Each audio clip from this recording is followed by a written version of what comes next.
Sir నమస్తే sir, మీ పేరేంటండి? నమస్తే అమ్మా, నా పేరు కిరణ్. ముఖ్యమంత్రి చంద్రబాబు గారు ఇసుక ఫ్రీ అంటున్నారు, అయితే డబ్బులు తీసుకుంటున్నారనే వార్తలు వెలుగులోకి వస్తున్నాయి. దానిపై మీ అభిప్రాయం ఏంటి? చంద్రబాబు గారు ఆంధ్ర రాష్ట్రానికి ఉచిత ఇసుక అని చెప్పి పాలసీ పెట్టారు. ఇసుక ఎవరికైనా ఫ్రీయే.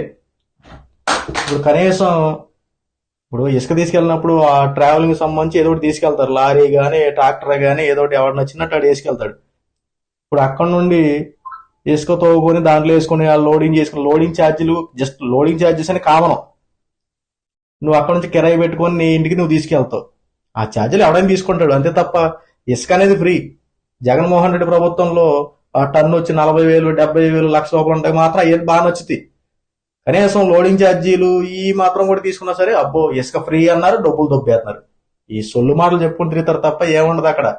జగన్మోహన్ రెడ్డి గారు చేసే పనులన్నీ ఆ పేటీఎం బ్యాచ్లు చేసే పనులన్నీ ఇయ్యే. ఎందుకంటే మంచి జరిగితే మంచి చెప్పరు. ఇప్పుడు ఉచిత ఇసుక ఇవ్వడంతో ప్రతి ఒక్కరు టావీ మేసులు కానీ పారిశ్రామిక రంగంలో చాలా మంది హ్యాపీగా ఫీల్ అవుతున్నారు. ఇదివరకు లక్షలు పెట్టి ఇసుక తీసుకెళ్లి 1 టన్నులు ఇప్పుడు అంతా ఫ్రీగా తీసుకెళ్తున్నారు. దీన్ని కూడా రాజకీయం చేసి ఉచిత ఇసుక అన్నాడు చంద్రబాబు, కానీ వెనక నుంచి డబ్బులు దొబ్బేదనని చెప్పి ఈ చెత్త మాటలు చెప్పుకొని తిరుగుతున్నారు. ఈ సొల్లు మాటలు చెప్పుకుని తిరిగే వాళ్ళ మాటలు నమ్మకండి. చంద్రబాబు గారు క్లియర్ కట్ గా చెప్పారు, ప్రతి ఒక్కరు మీకు ఇష్టం వచ్చినంత ఇసుక తీసుకెళ్ళిపోండి. ఎవరు కావాల్సిన ఎద్దు బండ్లు తీసుకెళ్తున్నారు, తట్ట బొట్టలు ఎత్తుకెళ్ళిపోతున్నారు, మీ ఇష్టం వచ్చినట్టు తీసుకెళ్ళని చెప్పన్నారు.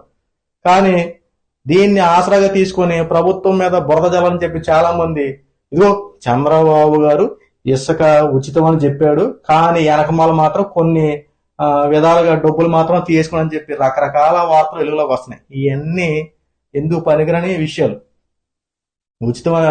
ఇసుక మాత్రం ఖచ్చితంగా ఉచితమే. ఆ లోడింగ్ ఛార్జీలు, నువ్వు తీసుకుని కిరాయి డబ్బులు అవి నీ వ్యక్తిగతంగా నువ్వు పెట్టుకోవాలి. ఇప్పుడు నా బండి ఉంది, నా బండి నాకు ఓన్ అయితే నేనేం చేస్తా, డైరెక్ట్ గాడికి వెళ్ళి ఇసుక నాకు కావాల్సినంత వేసుకుని తీసుకెళ్తా. నేను ఎవరికి రూపాయి కట్టవసరం. ఇప్పుడు నీ దగ్గర బండి ఉందనుకుంటే వేసుకొచ్చినప్పుడు ఏం అడుగుతావు, కిరాయి అడుగుతావు.